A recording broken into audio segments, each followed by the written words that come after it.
Hi friends, நம்ம இன்னைக்கு YouTube சேனலில் எப்படி ஒரு ஜூஸியான ஒரு ஃபிஷ் தவா ஃப்ரை பண்ணுறோன்றதை பார்க்கலாம் வாங்க. ஃபஸ்ட்டு ஒரு மிக்ஸி ஜாரில் சின்ன வெங்காயத்தை ஒரு 10 சேர்த்துக்கலாம். அதுக்கப்புறமா 2 துண்டு இஞ்சியும் 5 பல்லு பூண்டும் 4 காஞ்ச மிளகாவும் சேர்த்து நல்லா நம்ம அரைச்சி எடுத்துக்கலாம். நல்லா அரைக்க சொல்லவே அது ஜூஸியான ஒரு பதத்தில் இருக்கும். அது கூட கொஞ்சமாக நம்ம புளித்தண்ணியை சேர்த்துக்கலாம். புளித்தண்ணியும் சேர்த்த உடனே 1 டேபிள் ஸ்பூன் கார மிளகாத்தூளும் 3 ஸ்பூனு வீட்டில் அரைச்சி வச்சுருக்கோம்ல அந்த மிளகாத்தூளை இதோட நம்ம சேர்த்துக்கிறோம். அதுக்கப்புறமா 1 டேபிள் ஸ்பூன் மஞ்சத்தூளும் 1 டேபிள் ஸ்பூன் உப்பும் கொஞ்சமாக கார்ன்ஃப்ளவர் மாவு அதையும் நல்லா சேர்த்து நல்லா மிக்ஸ் பண்ண பிறகு கொஞ்சமாக 1 டேபிள் ஸ்பூன் தயிர் சேர்த்துக்கிறோம்.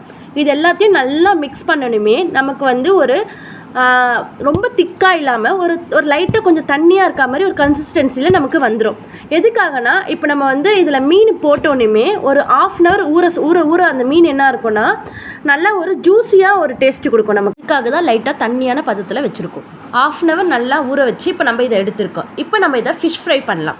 இப்போது தவா வச்சு கொஞ்சமாக எண்ணெய் சேர்த்து அது கூட 4 கருவேப்பிலை வச்சு அதுக்கப்புறமா நம்ம ஃபிஷ்ஷை இது கூட நம்ம சேர்த்து ஒரு 5 minutes ஒரு 10 minutes கழித்து நம்ம இப்போ இதை திருப்பி போடலாம்.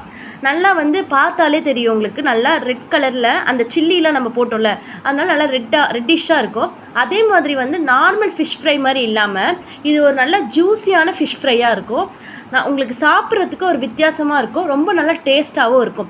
நீங்கள் இதை ஒரு வாட்டி நல்லா ட்ரை பண்ணி பாருங்கள், உங்களுக்கு ரொம்ப பிடிச்சிருக்கும். உங்களுக்கு இந்த சேனல் பிடிச்சிருந்தா மறக்காமல் லைக் பண்ணுங்கள், ஷேர் பண்ணுங்கள், சப்ஸ்கிரைப் பண்ணுங்கள். உங்களுக்கான தவா ஃபிஷ் ஃப்ரை ரெடி ஆகிடுச்சு. இதோ